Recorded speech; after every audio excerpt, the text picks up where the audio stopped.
আমাদের গ্রামেরই অনেকদিন আগের একটা ঘটনা। প্রায় 18-20 বছর আগের কথা। আমাদের বাড়ি থেকে 7-8 বাড়ি পরেই ছিল ব্রাহ্মণ কৃষ্ণ চ্যাটার্জির বাড়ি। গ্রাম থেকে বেশ খানিকটা দূরে একটি রাধা গোবিন্দর মন্দির আছে। লোকমুখে শোনা যায় মন্দিরটা নাকি রাজা কৃষ্ণচন্দ্র স্থাপিত করেছিলেন। মন্দিরটির দায়িত্বে ছিলেন শ্রী মাধব মুখার্জি। বৃদ্ধ ব্রাহ্মণটি মারা গেছেন আজ মাসখানেক। তাই সমস্ত দায়িত্ব এসে পড়েছে জোয়ান ব্রাহ্মণ কৃষ্ণ চ্যাটার্জির উপর। জোয়ান হলেও কিন্তু তার ব্রাহ্মণ জ্ঞান ছিল অনেক উচ্চমাত্রার। তো এমন একদিনই উনি রাতে প্রায় 12টার সময় মন্দির থেকে বাড়ি ফিরছিলেন। পরের দিন মন্দিরে একটি অনুষ্ঠান ছিল। অনুষ্ঠানের সব জোগাড় করতে একটু দেরি হয়ে গেল। দেরিটা হতো না যদি তার সহকর্মী থাকত, কিন্তু সহকর্মী হঠাৎ অসুস্থ হওয়ার জন্য সমস্ত কাজই তার উপর এসে পড়ল।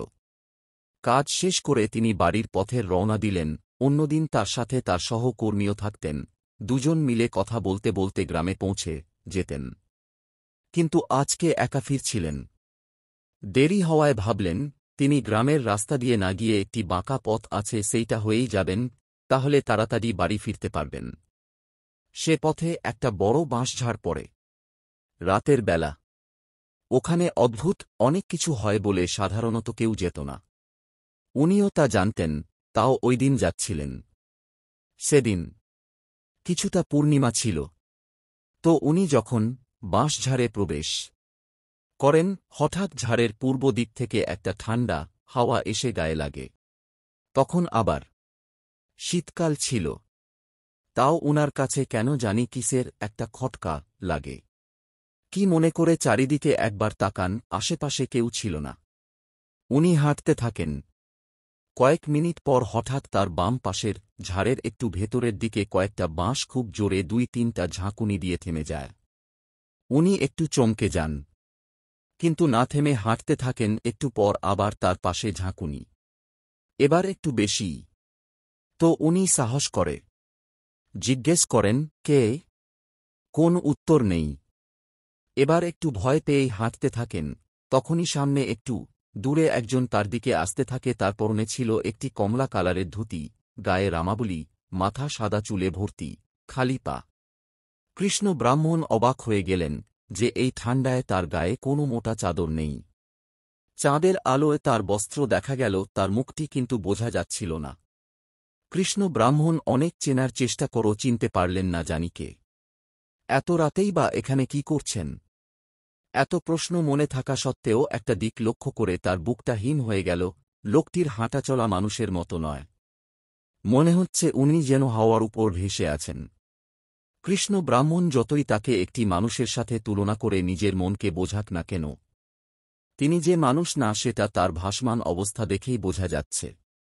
কৃষ্ণ ব্রাহ্মণ নিজেকে সামলে জিজ্ঞেস করলেন, কে ওখানে? কোন উত্তর আসল না। কৃষ্ণ ব্রাহ্মণ আবার জিজ্ঞেস করলেন, কে ওখানে? কৃষ্ণ ব্রাহ্মণ এতক্ষণে বুঝে গেছেন যে এটা কোন মানুষ নয়। তাই টেনে বুক ভরা সাহস নিয়ে বললেন, যদি কোনো অপশক্তি হও তাহলে কিন্তু আমার মন্ত্রের দ্বারা তোমাকে বশ করে ফেলব। এতক্ষণ সেই ভাসমান থেকে উত্তর আসল, কৃষ্ণ। কৃষ্ণ রাধা গোবিন্দকে পঞ্চভোগ দেয়ার সময় তুলসী পাতা দেবে। তুলসী পাতা ছাড়া রাধা গোবিন্দের ভোগ সম্পন্ন হয় না। কৃষ্ণ ব্রাহ্মণের আর বুঝতে দেরি হল না যে সে ভাসমানটাকে। কৃষ্ণ ব্রাহ্মণ মাটিতে বসে হাত জড়ো করে বলছে, গুরুদেব আপনি? ভাসমান থেকে উত্তর আসল, হ্যাঁ কৃষ্ণ। কৃষ্ণ ব্রাহ্মণ বলল, আমি যে আপনার দেখা এই জীবনে আর পাব এ আমি কোনদিন কল্পনাতেও আশা করিনি। হে গুরুদেব, আপনি আশীর্বাদ করবেন যাতে আমি মন্দিরের সমস্ত দায়িত্ব সঠিকভাবে পালন করতে পারি। ভাসমান থেকে উত্তর আসল, আমি সর্বদা তোমাদের সাথে আছি, সকল কর্মে তোমাদের সাথে আছি। চিন্তা করো না, নিশ্চিন্তায় বাড়ি যাও এবং কালকে অনুষ্ঠানের জন্য তৈরি হও। একটি ঠান্ডা হাওয়ায় কৃষ্ণ ব্রাহ্মণের চোখ বন্ধ হয়ে গেল।